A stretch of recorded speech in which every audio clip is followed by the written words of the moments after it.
കഴിഞ്ഞ ദിവസം മസ്തിഷ്ക മരണം സംഭവിച്ചതിനെ തുടർന്ന് അവയവം ദാനം ചെയ്ത കുഞ്ഞ് ആലൻ ഷെറിൻ എബ്രഹാമിൻ്റെ അവയവങ്ങൾ 4 കുട്ടികൾക്കാണ് പൊതുജീവൻ നൽകിയത്. രാത്രി 10:30 കൊച്ചിയിൽ നിന്നും തിരുവനന്തപുരത്തെ വിവിധ ആശുപത്രികളിലായി എത്തിച്ച അവയവങ്ങൾ മാറ്റിവെക്കുന്ന ശസ്ത്രക്രിയകൾ ഇപ്പോഴും തുടരുകയാണ്. 6 മാസം പ്രായമുള്ള കുഞ്ഞിനാണ് കിംസ് ആശുപത്രിയിൽ കരൾമാറ്റ ശസ്ത്രക്രിയ നടത്തുന്നത്.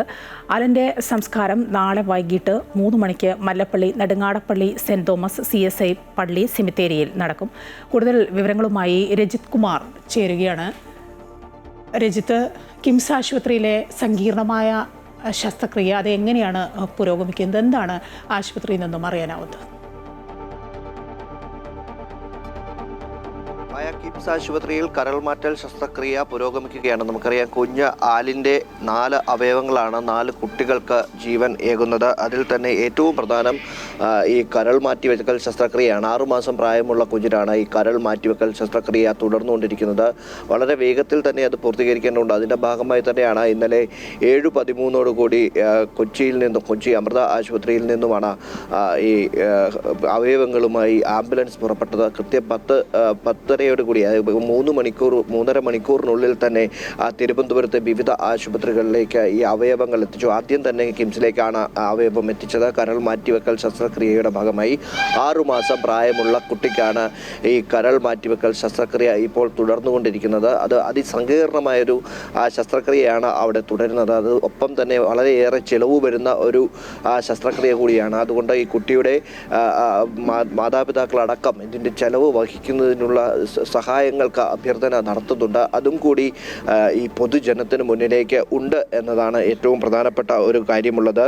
നിലവിൽ ഈ കരൾ മാറ്റിവെക്കൽ ശസ്ത്രക്രിയ 6 മാസം പ്രായമുള്ള കുട്ടിക്ക് കിംസ് ആശുപത്രിയിൽ തുടരുന്നു. അതേ സമയത്ത് തന്നെ മെഡിക്കൽ കോളേജിലാണ് വൃക്കകൾ 2 വൃക്കകൾ 10 വയസ്സ് പ്രായമുള്ള കുട്ടിയിലേക്ക് ചേർത്ത് വയ്ക്കുന്നത്. ഈ 2 വൃക്കകളും സാധാരണ രീതിയിൽ പ്രായമുള്ള ആളുകളാണെങ്കിൽ 1 വൃക്കകൾ മാത്രമാണ് മാറ്റിവെക്കുക. എന്നാൽ കുട്ടികൾ ആയതിനാൽ തന്നെ ഈ 2 വൃക്കകളും ഈ കുട്ടിയിലേക്ക് മാറ്റിവെക്കുകയാണ്. അത് 10 വയസ്സുള്ള ആ കുട്ടിക്കാണ് ഈ വൃക്ക മാറ്റിവെക്കൽ ശസ്ത്രക്രിയ തുടർന്നുകൊണ്ടിരിക്കുന്നത്. അതേ സമയത്ത് തന്നെ ഹൃദയ വാൽവ് തിരുവനന്തപുരം ശ്രീചിത്ര ഇൻസ്റ്റിറ്റ്യൂട്ടിൽ ഹൃദയ വാൽവുകൾ സൂക്ഷിച്ചിട്ടുണ്ട്. ഒപ്പം തന്നെ നേത്രപടലം അമൃത ആശുപത്രിയിലുമാണ് ഇപ്പോൾ സൂക്ഷിച്ചിട്ടുള്ളത്. നിലവിൽ 4 പേർക്ക് ജീവൻ പകർന്നുകൊണ്ടാണ് കുഞ്ഞ് ആലിൻ കടന്നു പോകുന്നത് എന്നതാണ് വളരെ നേരത്തെ സൂചിപ്പിച്ചതുപോലെ തന്നെ വളരെ വേദനയുള്ള കാര്യമാണ്.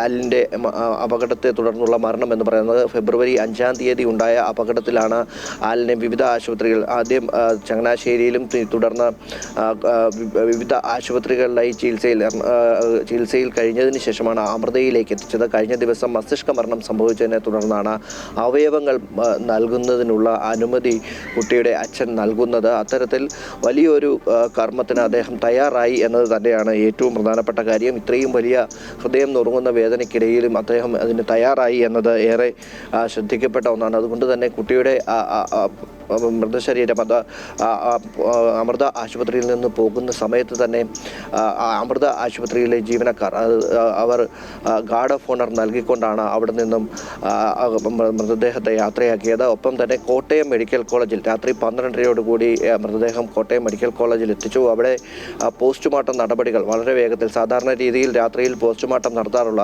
RDOയുടെയൊക്കെ നേതൃത്വത്തിൽ വളരെ വേഗത്തിൽ തന്നെ പോസ്റ്റ്മോർട്ടം നടപടികൾ പൂർത്തീകരിച്ച് 1:30 ആലിൻ്റെ ഭൗതികദേഹം സ്വദേശമായ മല്ലപ്പള്ളിയിലേക്ക് എത്തിച്ചിട്ടു. മല്ലപ്പള്ളിയിലെ ഒരു സ്വകാര്യ ആശുപത്രിയിൽ മോർച്ചറിയിലാണ് ഇപ്പോൾ ഉള്ളത്. നാളെ രാവിലെ ആലിൻ്റെ ഭൗതികദേഹം അവിടെ നിന്നും വീട്ടിലേക്കും തുടർന്ന് സംസ്കാര ശുശ്രൂഷകൾക്ക് ശേഷം 3:30 നെടുങ്ങാടപ്പള്ളി സെൻറ് തോമസ് CSI ചർച്ചിൽ സെമിത്തേരിയിൽ അടക്കം 3:30 സംസ്കാര ചടങ്ങുകൾ നടക്കുന്നത്. അതിനുള്ള തയ്യാറെടുപ്പുകളും ഇതിനോടകം തന്നെ പൂർത്തീകരിച്ചിട്ടുണ്ട്. ആലിൻ്റെ ഭൗതികദേഹം കാണുന്നതിനായി വിവിധ ആളുകൾ ആശുപത്രികളിലേക്ക് അടക്കം, ഒപ്പം തന്നെ മെഡിക്കൽ കോളേജിലേക്ക് അടക്കം ജനങ്ങളുടെ ഒരു ഒഴുക്കുണ്ടായിരുന്നു. അതുകൊണ്ട് തന്നെ 3:30 അറിയിച്ചിട്ടുള്ള സംസ്കാര നടപടികൾ എത്ര മണിയോടുകൂടി നടത്താൻ കഴിയും എന്നത് സംബന്ധിച്ച് ഇനിയും അറിയേണ്ടതുണ്ട്. എന്ന് തന്നെയായാലും സർക്കാരിൻ്റെ ഔദ്യോഗിക ബഹുമതികളോടുകൂടി, സർക്കാരിൻ്റെ പ്രത്യേക ഗാർഡ് ഓഫ് ഓണറോട് കൂടിയായിരിക്കും കുട്ടിയുടെ സംസ്കാരം എന്ന് ഇന്നലെ തന്നെ അറിയിച്ചിട്ടുണ്ട്. ഇത്തരത്തിൽ ചരിത്രമാവുകയാണ് ആലിൻ. കാരണം ഏറ്റവും പ്രായം കുറഞ്ഞ, സംസ്ഥാനത്തെ തന്നെ ഏറ്റവും പ്രായം കുറഞ്ഞ അവയവദാതാവ് എന്ന നിലയിൽ ആലിൻ ആലിൻ ചരിത്രമാകുന്ന സമയത്ത് തന്നെ അവരുടെ മാതാപിതാക്കളുടെ ആ ഒരു മനസ്സിനെയാണ് ജനങ്ങൾ എല്ലാവരും തന്നെ വളരെ ഇതോടുകൂടി കാണുന്നത്. ഒപ്പം തന്നെ ഈ 4 കുട്ടികൾക്ക് ആലിൻ്റെ അവയവങ്ങൾ അത് പുതുജീവൻ ഏകുന്നു എന്നതും ഏറെ ശ്രദ്ധേയമാണ്, ഏറെ ആശാവഹമായ ഒരു കാര്യം കൂടിയാണ്. രജിത്താണ് വിവരങ്ങൾ നൽകിക്കൊണ്ടിരുന്നത്. ആലിൻ ഇനിയിപ്പോൾ ചരിത്രത്തിലേക്ക് തന്നെയാണ് ഇടം പിടിച്ചിരിക്കുന്നത്. 10 മാസം മാത്രമേ കുട്ടി ജീവിച്ചിരുന്നുള്ളൂ എങ്കിലും ആ കുട്ടിയുടെ അച്ഛനെയും അമ്മയുമാണ് നമിക്കേണ്ടത്. അവർ ഇത്രയേറെ വേദന അനുഭവിക്കുമ്പോഴും കുട്ടിയുടെ അവയവങ്ങൾക്ക് ദാനം ചെയ്യാൻ സമ്മതിച്ചത് അവരെ നമിച്ചേ പറ്റൂ. ഇനിയിപ്പോൾ ഈ കുട്ടിയിലൂടെ 4 കുട്ടികളാണ് പുതിയ ജീവിതത്തിലേക്ക് കടക്കുന്നത്. ഏതായാലും സങ്കീർണമായ ശസ്ത്രക്രിയയാണ് ഈ കരൾമാറ്റ ശസ്ത്രക്രിയ. അത് തിരുവനന്തപുരത്തെ കിംസ് ആശുപത്രിയിൽ പുരോഗമിച്ചുകൊണ്ടേയിരിക്കുകയാണ്.